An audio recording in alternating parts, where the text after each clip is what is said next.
Mes frères bien-aimés, comme vous le savez, il n'est pas de coutume de prêcher longuement en la fête des rameaux.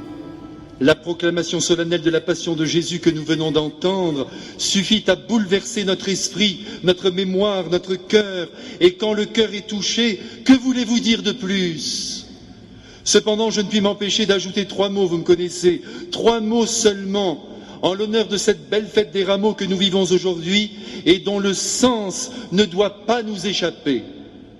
Mes frères, ce matin, j'en suis sûr, en poussant peut-être les enfants à se lever plus vaillamment que d'habitude, vous vous êtes dit les uns les autres qu'il ne fallait surtout pas arriver en retard à la messe si vous vouliez réussir à sauver un petit brin d'olivier au milieu de la cohue qui chaque année se jette sur ces misérables branches comme des affamés sur le pain.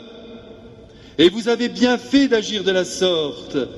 D'abord parce que sans lutte on n'arrive jamais à rien, et puis parce que, effectivement, vous venez de sauver vos 3 petits bouts d'olivier que je vois entre vos mains.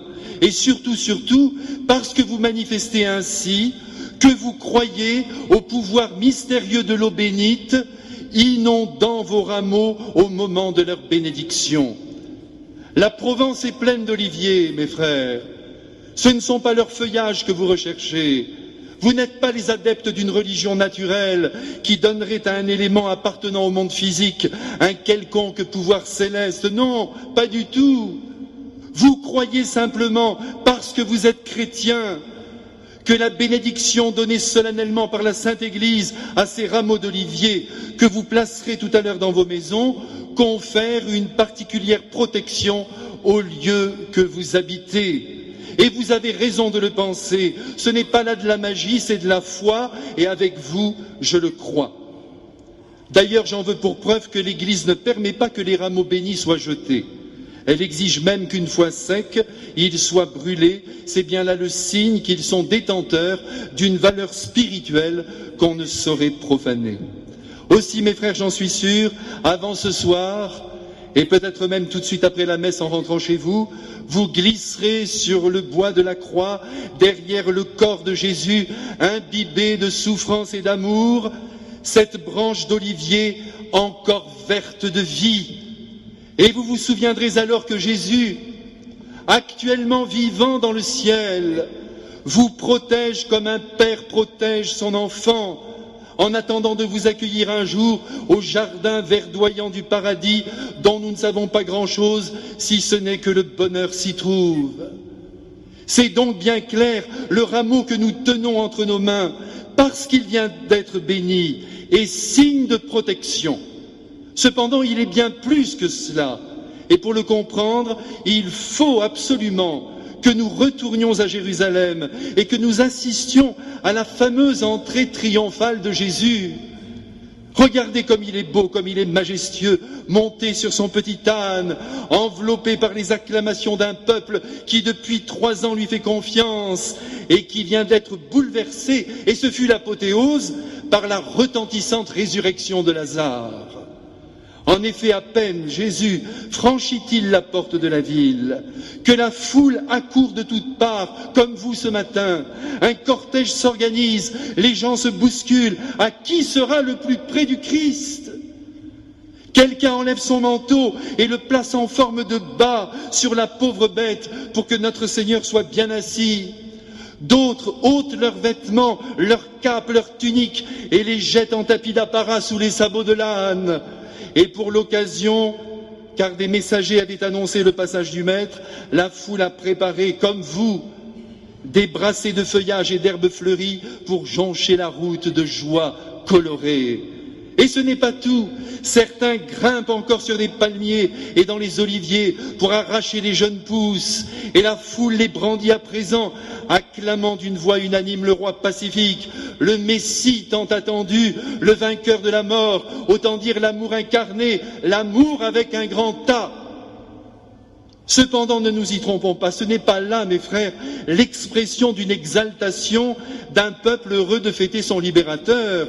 C'est le témoignage d'une admiration pour la personne de Jésus.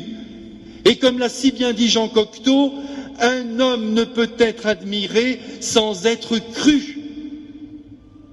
C'est donc la foi, mes frères bien-aimés, qui agite les rameaux que tient en main cette foule. C'est la confiance dans le Christ qui les élève au-dessus des têtes et qui, en haie d'honneur, salue l'unique Sauveur par qui toute l'humanité va pouvoir enfin entrer dans la vie éternelle. Et c'est pourquoi, mes frères, je vous en supplie, à chaque fois que vous regarderez ce brin d'olivier coincé derrière le crucifix de votre chambre, souvenez-vous que ce rameau, avant d'être un signe de protection divine, vous vous en êtes servi un jour pour acclamer le Christ, pour lui dire votre admiration et manifester ainsi qu'il est votre roi, votre ami, votre avenir. Aujourd'hui, à Jérusalem, Jésus semble heureux et je dirais même comblé, assis sur son âne, enveloppé par les vivas d'une foule bienveillante. Toutefois, s'il connaît en cette heure la joie, ou du moins s'il paraît en être envahi, en nous voyant aussi ce matin agiter nos rameaux, ce n'est pas parce qu'il savourait un quelconque triomphe, non, Jésus ne pense jamais à lui, mais parce que les acclamations, celles de Jérusalem en son temps, comme celles de Rome, de Madrid, de New York, de Paris, de Marseille, de Mexico, de Cuba, où le pape a été reçu ces derniers jours, pardonnez-moi, comme un dieu, ces acclamations sont normalement, le signe qu'une multitude d'hommes croient en lui et lui fait confiance. Et c'est cela qui le touche. Voyez-vous, mes frères, ça ne suffit pas de croire en Dieu. Vous comprenez bien ce que je veux vous dire ce matin. Il faut l'aimer. Dieu veut votre cœur. Il veut vous ravir. Il ne s'agit pas simplement d'adhérer à l'existence de Dieu.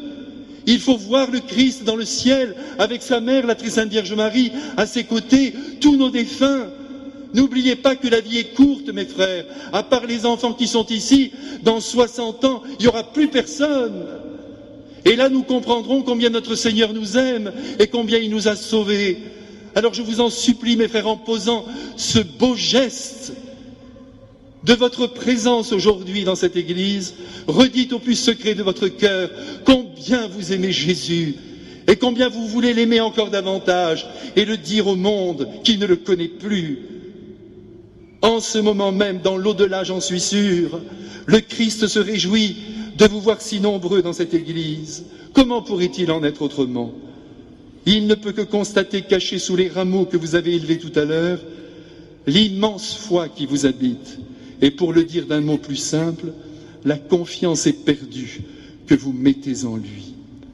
Que cette branche d'olivier que vous serrez maintenant contre votre cœur soit pour chacun non seulement un signe de protection, encore une fois efficace, mais un appel à acclamer le Christ par toute votre vie, en l'aimant plus que tout, en le priant tous les jours, en lisant le Saint-Évangile qui est une merveille, en communiant tous les dimanches, en aimant très fort les malheureux et en redonnant le Christ à notre pauvre humanité qui ne sait plus où elle va et qui acclame n'importe qui.